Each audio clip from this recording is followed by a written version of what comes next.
Oke, kalau mid saya contohkan sekaligus. Kalau mid saya ingin mengambil ini nilai raknya ini ya, rak 3, rak 2, rak 7. Nah, ini digit ke berapa? Ini digit ke 1, 2, 3, 4. Nih kan kita lihat ini ya, 1, 2, 3, 4 ya, karena minus ini otomatis karena format. Jadi 1, 2, 3, 4, digit keempat. Oke, kita menggunakan mid. Kita tinggal rubah di sini mid. Setelah itu ngambil dari kode barang. Nah, tetapi di sini yang berbeda. Titik koma yang kedua ini menunjukkan dari digit keberapa. Dimulai dari digit keberapa. Nanti kita sudah hitung digit keempat. Setelah itu diambil berapa? Titik koma lagi baru 1. Itu bedanya left right dengan mid. Kalau left sama right itu cuman 1 nilainya yang harus dimasukkan di bagian belakangnya, tetapi kalau mid harus 2 karena harus menunjukkan digit ke berapa dan diambil berapa digit. Saya contohkan ini 4, 1, hasilnya apa? Kita run 0 ya. Berarti minus ini tidak terhitung karena minus ini masuk dalam bagian dari apa namanya fungsi format. Kalau Anda lihat di awal sini ini ada input mask ya. Nah, ini minus ini tidak masuk hitungan tapi masuk format masknya. Oke, kita kembali ke query-nya. Kita salah hitung, berarti ini harusnya 3. Kita beri 3, diambil 1 digit. Kita coba run hasilnya. Bentar, ini saya close dulu. Nah, ini ya, digit ketiga 1, 2, 3. Nih 3, 2, 7, 5. Nah, ini contoh menggunakan fungsi string. Oke, kita tinggal di sini kasih keterangan saja seperti itu.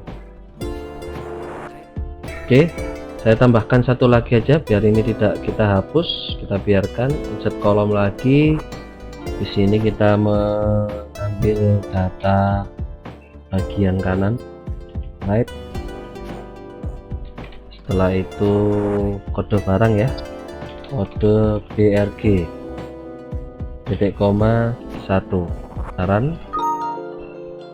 Oh, sebelum kurung, tutup kurungnya belum, ketinggalan. Oke, UB ini ya sudah kita ambil. Nah, sekarang kita sesuaikan juga namanya, ini mid, ini right. Oke, seperti ini ya, mid right. Setelah itu kita menambahkan satu lagi, nested if. Oke, sini saya tambahkan lagi nested if satu kolom. Nah, kalau fungsi string sudah, di sini kita akan mencontohkan membuat nested if, dimana nested if nya itu adalah memberi keterangan apabila U itu umum, B itu biasa, tetapi tidak mengambil dari kolom right ya, langsung mengambil dari kode barang. Oke, di sini saya tuliskan rumusnya, if kurung buka kode BRG right ya, diambil dari right kode BRG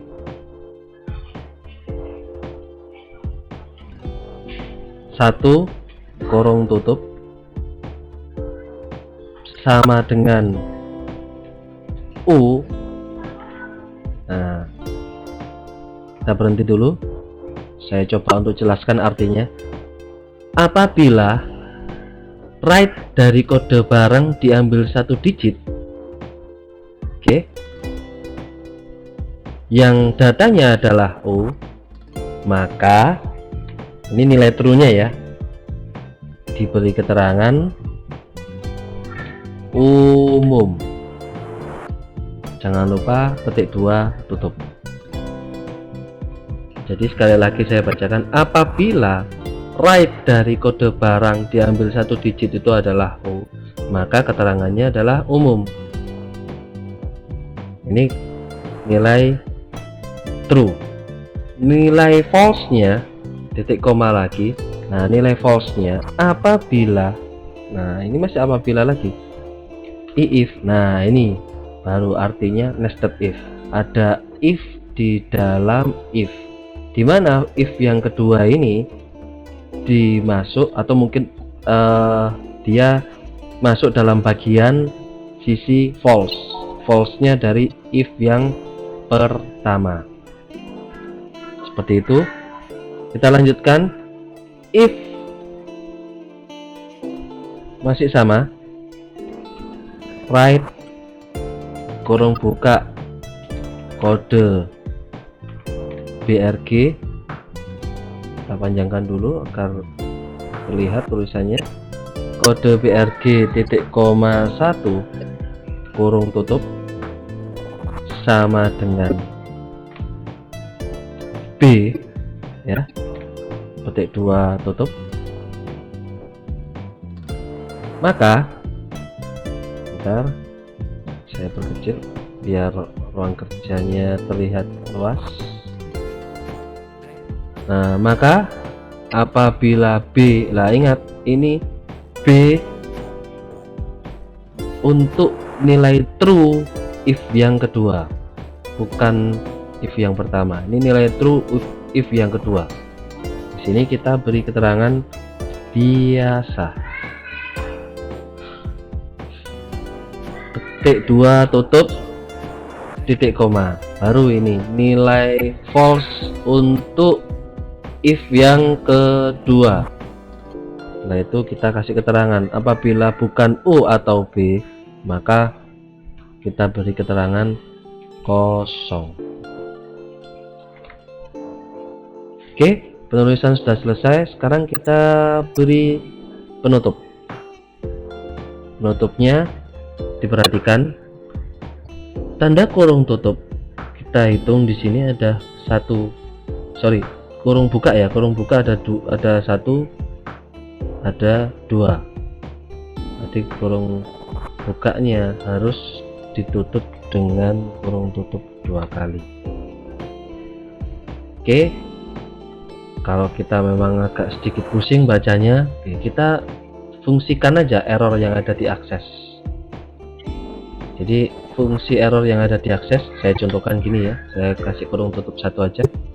Fungsi error yang ada di akses itu jangan dibiarkan, jangan cuman dilewati aja, tapi dibaca, itu membantu kita. Jadi kalau kita menulis rumus panjang seperti ini, kita harus ngecek betul, kita pusing malah.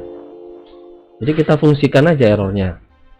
Oke, saya contohkan di sini, run. Nah, ini kan ada error ini, kita baca. Bahasa Inggrisnya mudah kok, closing parenthesis bracket. Nah, ini kan bla bla, kita nggak tahu artinya apa, pokoknya ada bracket. Oke, kurungnya mungkin kurang, kita aja kita kasih. Oke, kita run. Nah, hasilnya ini hasilnya ya, umum. Kita cek U, B. Sekali lagi, informasi yang ini, informasi keterangan ini tidak mengambil dari kolom right, tetapi langsung mengambil dari kode barang. Itulah tadi kenapa saya bilang di sini ada fungsi string sekaligus juga fungsi logika if, dimana fungsi logika if-nya itu adalah nested if atau if di dalamnya if. Sebetulnya tinggal kasus yang kita buat aja sebagaimana rumitnya, atau kasus yang Anda akan hadapi sebagaimana rumitnya. Nah, itu kita tinggal menyesuaikan aja. Oke, ini sekaligus kita benarkan namanya keterangan atau jenis ya, jenis. Nah, seperti ini kan hasilnya. Nah, itu nested if, dimana di dalam nested if itu ada fungsi string. Kira-kira itu contohnya. Kita kembali poinnya. Jadi fungsi string nested if juga sudah, R nanti bisa dicoba. Setelah itu fungsi string juga sudah. Kombinasi logika if dengan fungsi string barusan kita coba ya. Oke. Selanjutnya, bagaimana cara menghitung total dalam query? Oke. Ini query-nya kita save dulu.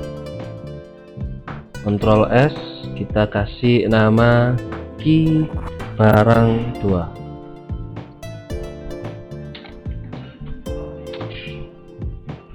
Oke, mungkin di sini sekaligus saja bagaimana menghitung total dalam query. Oke, di sini ini ada harga ya. Sorry, kita rubah aja, jangan tabel barang, karena tabel barang tidak untuk di total ya. Kita ambil query aja, query jual 2. Ini contoh, kita ingin mengetahui totalnya ini berapa sih ke bawahnya. Nah, kita bisa menambahkan ini total. Oke, di sini kita masukkan kolomnya yang akan ditotal. Kita pilih sum. Masih ingat ya artinya sum ya, untuk menotal. Kalau average, count, maksimum, minimum, nah ini nanti coba sendiri. Saya memilih sum. Nah, ini hasilnya. Oke, jadi sum dari kolom total adalah Rp52.300. Oke, hasilnya seperti itu. Itu cara menghitung total dalam query. Selanjutnya, membuat kriteria pada kalkulasi total. Oke, kita ingin membuat query di mana ini juga harus muncul, tetapi kita juga menyantumkan kriteria. Kita ambil contoh di sini untuk kriteria di mana yang kuantitinya 1. Oke, sini saya kasih kriteria 1. Contoh ya. Oke, menampilkan data barang yang memang kuantitinya 1, dan otomatis dia di total. Totalnya dari 9.800 dan 12.500 adalah 22.300. Nah, ini jadi seperti itu, kita tinggal modifikasi sesuai kebutuhan kita. Oke, itu aja yang perlu saya sampaikan, bagaimana cara mengolah data menggunakan query. Sekian dan terima kasih.